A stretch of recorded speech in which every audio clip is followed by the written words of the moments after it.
ప్రకాష్ రెడ్డి గారు ఏంటి ఈ రెండు పార్టీలు ప్రధానంగా కాంగ్రెస్ ప్రభుత్వం ఏమో దాన్ని బాగా చేద్దాం సబర్మతి రివర్ ఫ్రంట్ పెట్టుకొని అహ్మదాబాద్లో బీజేపీ అభివృద్ధి చేసుకోలేదా, ఇక్కడ మేం చేస్తే ఎందుకు అడ్డుపడుతున్నారు అనేది కాంగ్రెస్ వాదన. ఏదో ఇల్లు కూల్చేస్తున్నారని మీరు పవర్ పాయింట్ కూడా అక్కడికి వెళ్ళాం మేమని చెప్తున్నారు. వెళ్ళి క్వశ్చన్ చేయొచ్చు కదా, మీ అనుమానాలు ఏమైనా ఉంటే. మరి సార్ ముందు మిత్రులిద్దరికి మీకు నమస్కారం సార్. కళ్యాణ్ గారు, నాకు మూసి గురించి అవగాహన లేదు కానీ మూసి పక్కన నా జీవితం ముడిపడి ఉన్నది సార్. అవును, నేను మూసి గురించి మీరే ఎక్కువ చెప్పగలుగుతారు. సీనియర్ మీరు వస్తున్నారు అని నేను ముందు చెప్పిందే అది. ప్రకాష్ రెడ్డి గారు ఎక్కువ చెప్తారు అని. మా శంకర్ నగర్ కు ఒక 100 మీటర్ల 200 మీటర్ల దూరంలో నా జీవితం గడిచింది సార్, కాలేజ్ జీవితం. నేను అప్పుడప్పుడు కర్ఫ్యూ వస్తే ఆ మూసి దాటి బయటకు వచ్చి సినిమాలు చూసి మళ్ళీ ఓల్డ్ సిటీకి పోయేది సార్. అందుకోసం మూసి మీద అవగాహన కాదు, కూడా నేను ఉంటున్నది సరూనగర్ చెరువు కట్ట, అది చెప్పదలుచుకున్నా సార్. ఇప్పుడు కూడా నేను మూసీ నదికి 2 కిలోమీటర్ల దూరంలో సరూనగర్ చెరువు కట్టకి ఒక 1/2 కిలోమీటర్ దూరంలో ఉంటున్నాను సార్. ఇప్పుడు బఫర్ జోన్ లో అయితే లేరు కదా మీరు. బఫర్ జోన్ బయట కొంచెం పక్కన సార్, మా పొలాలు బఫర్ జోన్ లో ఉంటే మీకు కూడా నోటీస్ వస్తుంది. అది నేనేది అది లేదు. అయితే ఒక పాయింట్ మీరు క్రిషాంక్ ఒక పాయింట్ అడిగారు సార్, ఎందుకు చేస్తుంది కాంగ్రెస్ పార్టీ ఈ పని అని. నా స్ట్రైట్ ఆన్సర్ ఏంటంటే సార్, ఇది పెద్ద భూదందా, భూ కుంభకోణం. ఇది లక్షల కోట్ల రూపాయల భూ కుంభకోణం. ఇది చాలా స్పష్టంగా చెప్పదలుచుకున్నాను. ఎందుకంటే ఇప్పుడు గండిపేట నుంచి మూసీ నది కొంత వస్తుంది, హిమాయసాగర్ నుంచి కొంత వస్తుంది. ఈ రెండు కలిపి పోచంపల్లి నుంచి సోలిపేట చెరువు వరకు ఈ నీళ్లు ఉన్నాయి సార్. ఇంకా కరెక్ట్ మాట సోలిపేట దాటితే మఠంపల్లి వరకు ఈ మూసీ నది ప్రవహిస్తున్నది సార్. దాంట్లో ప్రధానమైన అంశం ఏంటంటే జూ పార్కు ఎత్తేస్తున్నారు సార్, హైకోర్టు ఎత్తేస్తున్నారు సార్, బస్సు డిపో ఎత్తేస్తారు సార్, మా గంజి ఎత్తేస్తారు సార్. ఇటు పక్క మొత్తం తీసేసి మూసీ నది పక్కన ఉన్నటువంటి అన్ని తీసేస్తే సిటీ కాలేజ్ తీసేస్తారు, ఉస్మానియా హాస్పిటల్ తీసేస్తారు.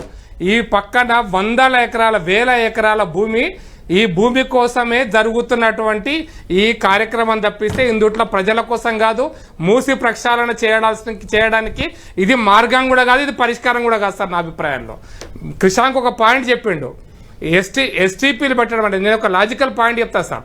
తెలంగాణలో నాగార్జున సాగర్ పరివాహక ప్రాంతం అంటే హైదరాబాద్ నగరంలో పడే నీళ్లు కూడా దాని పరివాహక ప్రాంతం కిందకే వస్తాయి సార్. మూసీ నదిలో ప్రవహించేటువంటి నీళ్లు కూడా కృష్ణా నది పరివాహక ప్రాంతంలో కౌంట్ చేస్తున్నారు సార్, లెక్క పెడుతున్నారు వాటిని. దానికి ఉన్న చెరువులను కూడా లెక్క పెడుతున్నారు. కేంద్ర ప్రభుత్వం లెక్కల ప్రకారం ఇవన్నీ ఉంటాయి. వీటన్నిటి చరిత్రలో ఈ నీళ్ళన్నీ కూడా ఎట్లా పోతున్నాయి, ఎక్కడికి పోతున్నాయి, ఏం జరుగుతుంది అనుకుంటే ఇక్కడ నుంచి పోచంపల్లి నుంచి మొదలు పెడితే సోలిపేట చెరువు వరకు వరిచేలు సార్, వరిచేలు, కూరగాయల చెరువు ఇవన్నీ కూడా మురికి నీళ్లతోటి, దుర్గంధపు నీళ్లతోటి, వాసనతోటి బతుకుతున్నాం సార్. నిజం చెప్పాలంటే ఈరోజు మా ఇంట్లో సాయంత్రం పూట కాగితే బయట నిలబడలేనండి దోమలు ఉన్నాయి సార్. ఇప్పుడు మూసినది పక్కన ఇప్పుడు కూడా ఈ రోజు కూడా నేను సరే టీఆర్ఎస్ గవర్నమెంట్ లో అదృష్టం ఏంటంటే నీళ్లు కనపడలే, దోమలు కనపడలే. ఇప్పుడు మాత్రం దోమలు మాత్రం విశృంఖలంగా ఉన్నాయి సార్. మొదటి సంవత్సరం ఈ దోమలు మురికి కంపు ఇవి లేకుండా మీకు ఒక ఇంటర్నేషనల్ నగరంగా మీ చుట్టుపక్కల అభివృద్ధి చేద్దామని కదా ప్రయత్నం సార్. ఇంటర్నేషనల్ నగరంగా అభివృద్ధి చేయాలనుకుంటే ఆయన మొదటి చేయాల్సిన పని ఏంటంటే సార్ ఎస్టీపీలు పెట్టాలి. ఎందుకంటే సార్ హైదరాబాద్లో పడుతున్న నీళ్లు తారు నీళ్ళలో కలుస్తుంది సార్. మనం పెడుతున్న డిటర్జెంట్, కాస్మెటిక్స్, షాంపూ, బట్టలు కడిగేది, బట్టలు ఉతికేది. మీరు కళ్యాణ్ గారు ఒక లాజిక్ ఫిగర్ చెప్తా. హైదరాబాద్లో 1 కోటి మంది ఉంటే 1 కోటి మంది ఇంటూ 100 లీటర్లు వేసుకుంటే అంటే రోజు 1 కోటి లీటర్ల నీళ్లు బయటికి వస్తున్నాయి సార్. అది ఏ కారణం చేతనైనా సరే తక్కువ ఫిగర్ చెప్తున్నాను, 1 కోటి లీటర్ల నీళ్లు బయటకు వస్తున్నాయి. ఇన్ని నీళ్లు అంటే సుమారుగా ఒక లెక్క ఏం చెప్తారంటే జలవనరుల వాళ్ళు మూసీ నదిలో ప్రతి సంవత్సరము ఆన్ అండ్ యావరేజ్గా 70 నుంచి 80 టీఎంసీల నీళ్లు ప్రవహిస్తున్నాయి సార్. 70 నుంచి 80 టీఎంసీ నీళ్ళు అంటే మీరు నాగార్జున సాగర్ లెఫ్ట్ కెనాల్లో తెలంగాణకు వచ్చే నీళ్లు సార్ అవి ఇంచుమించుగా. మీరు వీటిని ఎస్టీపీలు పెట్టి చేయగలిగితే మీరు కాళేశ్వరం సగం ప్రాజెక్ట్ సార్. అవును. కాళేశ్వరంలో సగం ప్రాజెక్ట్ నీళ్లు వ్యవసాయానికి రాబోతున్న నీళ్ళు అవి. ఇంత పెద్ద దాన్ని మీరు ఈ చెట్లు పెడితేనో ఇండ్లు కడితేనో కూలగొడితేనో పరిష్కారం రాదు సార్. మీరు మొదలు ఎస్టీపీలు పెట్టండి, ఎస్టీపీల తర్వాత నీళ్లు పరిశుభ్రం చేయండి, ఆ నీళ్లు పొలాలకి ఇవ్వండి, ఉన్న నీళ్ళని పొలాలకి ఇవ్వండి.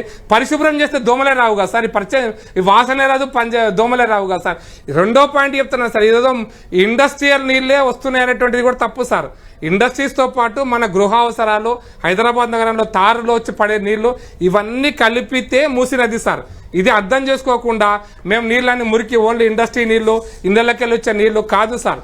నేను మళ్ళీ చెప్తున్నా, ఈ హైదరాబాద్ మూసీ ప్రక్షాళనకు రేవంత్ రెడ్డి గారి ప్రభుత్వం చేస్తున్న సమస్య పరిష్కారం కానే కాదు సార్. ఈ భూమికి సంబంధం లేదు, ముందు ఎస్టీపీలు పెట్టండి. నేను ఇంకొక చిన్న విషయం గుర్తు చేస్తాను సార్. నాకు గుర్తున్నంత వరకు 1983 సార్, 43 సంవత్సరాల క్రితము అంబర్పేటలో జపాన్కి సంబంధించిన టెక్నాలజీ తోటి ఫస్ట్ ఎస్టీపీ పెట్టారు సార్. జపాన్ టెక్నాలజీ తోటి మేము ధర్నా చేసిన మేడం నల్గొండ చౌరస్తా అక్కడ అప్పుడు 83లో ఆ ఎస్టీపీని పనిచేయించాలని చెప్పి అప్పుడు ఎస్టీపీని పనిచేయండి సార్ 43 ఏళ్ల కింద. అప్పుడు తెలుగుదేశం ప్రభుత్వం రాకముందు ముచ్చట చెప్తున్నా సార్, రాకముందు చరిత్ర ఇది హైదరాబాద్ మూసీ నది సంబంధించినటువంటి. కాబట్టి మీరు ఏదో కొత్తగా ఇప్పుడు జరుగుతున్నటువంటి మొత్తం అంతా కూడా నా అభిప్రాయంలో స్ట్రేట్ మీరు ప్రశ్నకు సమాధానం, ఇది భూకుంభకోణం. 100 ఎకరాల భూమిని స్వాధీనం చేసుకొని తమ కమర్షియల్ కాంప్లెక్స్ కట్టుకోవడం కోసమో తమ అనుయాయుల కోసం ఇవ్వడం కోసం. ఎందుకంటే పైసలు లేవు సార్, ఎక్కడ అవినీతి సొమ్ము దొరకదు. ఎందుకు అంటే అయిపోయింది, అప్పులు ఇస్తూ లేరని ముఖ్యమంత్రి గారే చెప్పారు. కొత్త ప్రాజెక్టులు ఉండవు, దాంట్లో కమిషన్స్ రావు, ఇక మిగిలింది భూమి ఒక్కటే. ఆ భూమిని ఏదో రకంగా కమర్షియల్ పేరు మీదనో ఇంకో పేరు మీదనో ఎవరికొరకు దానాదానం చేస్తే ఆ వచ్చేటువంటి వాడిని ఢిల్లీ కప్పం కట్టడం కోసం కాంగ్రెస్ ప్రభుత్వం చేస్తున్నటువంటి ఒక దుర్మార్గపు కుట్ర. దీని వెనకాల ఇంకొక చిన్న ఫైనల్ ఒక పాయింట్ చెప్తాను సార్, మీరు దమ్ముంటే నేను ఒక చిన్న లాజికల్ పాయింట్ చెప్తున్నాను సార్. మా మలక్పేట చదరగఢ్ బ్రిడ్జ్ ఉంది కదా సార్, చదరగఢ్ బ్రిడ్జ్ కింద కమల్ నగర్, మూసీ నగర్ అవన్నీ కలిపి రైస్ మిల్స్, మన రేస్ కోర్స్ వెనక నుంచి అక్కడ చాలా దూరం ఉంటుంది సార్, నాగోలు అవన్నీ అక్కడ దాకా ఉంటుంది. వీళ్ళ కోసం నందనవనం ప్రాజెక్ట్ కట్టాం సార్. నందనవనం ప్రాజెక్ట్ అంటే దాని పేరు మూసీ నందనవనం ప్రాజెక్టు. నందనవనం ప్రాజెక్ట్ అనేది మా కర్మంఘాట్లో ఉంది.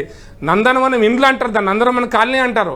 అది ఏంటంటే మూసీ కోసం, మూసీ ప్రక్షాళన కోసం మూసీ నందనవనం ప్రాజెక్ట్ అనేది 80వ దశకంలో స్టార్ట్ అయినటువంటి నందనవనం ప్రాజెక్ట్ కోసం కట్టించిన ఇండ్లు అవి. ఆ ఇండ్లలో ఎవరు వచ్చిన్నారు, ఆ ఇండ్లు ఏం జరుగుతున్నాయి, ఆ కమల్ నగర్లు ఉండే వాళ్ళు కమల్ నగర్లోనే ఉన్నారు, మూసీ నగర్లు ఉండే వాళ్ళు మూసీ నగర్లోనే ఉన్నారు, నాగోళ్ళు ఉండే వాళ్ళు నాగోళ్ళనే ఉన్నారు, బండ్లగూడలు ఉండే వాళ్ళు బండ్లగూడలనే ఉన్నారు, గోల్నాకాలు ఉండే వాళ్ళు గోల్నాకాలనే ఉన్నారు. మరి ఇండ్లన్నీ ఏడికి పోయినా ఎవరికి ఇచ్చినారు? ఇప్పుడు కొత్త ప్రాజెక్ట్ ఏంది, కొత్త డ్రామా అయింది, కొత్త కథ అయింది. వీటికి సరైనటువంటి మార్గం చెప్పాలి. బట్ ఫైనల్లీ నేను ఎస్టీపీలు ఒకటే ముందు పరిష్కారం సార్. అది అయిపోయినాక మీరు సాబర్మతి నదిని చూసొచ్చారు మన నాయకులు, సంతోషపడతారు. ఆ మధ్యలో ఏదో విదేశాలకు పోయేసారు, కొరియాకు ఇరియాకు పోయేసారు, అందరూ ఆ ఫోటోలను చూపించారు. ఆ కొరియా నదిని చూసిన తర్వాతనైనా కొరియాని చూసిన తర్వాతనైనా మూసీ నది ఎట్లా ఉంటుందో ఒక అవగాహన వచ్చింటుందని అనుకున్నా. కానీ దురదృష్టం వీళ్ళకి అవగాహన రాలేదని కాదు, వీళ్ళకి అవగాహన ఉంది కానీ దాని ఉద్దేశాలు వేరు. కాబట్టి అవగాహన పక్కన పెట్టేసి భూమి ఉద్దేశం కోసమే రాజకీయాలు చేస్తున్నారు. దానికోసమే మూసీ ప్రక్షాళన పేరు మీద అటు బ్యాంకు పైసలు దుబ్బాలని, భూమిని దుబ్బాలని ప్రయత్నం.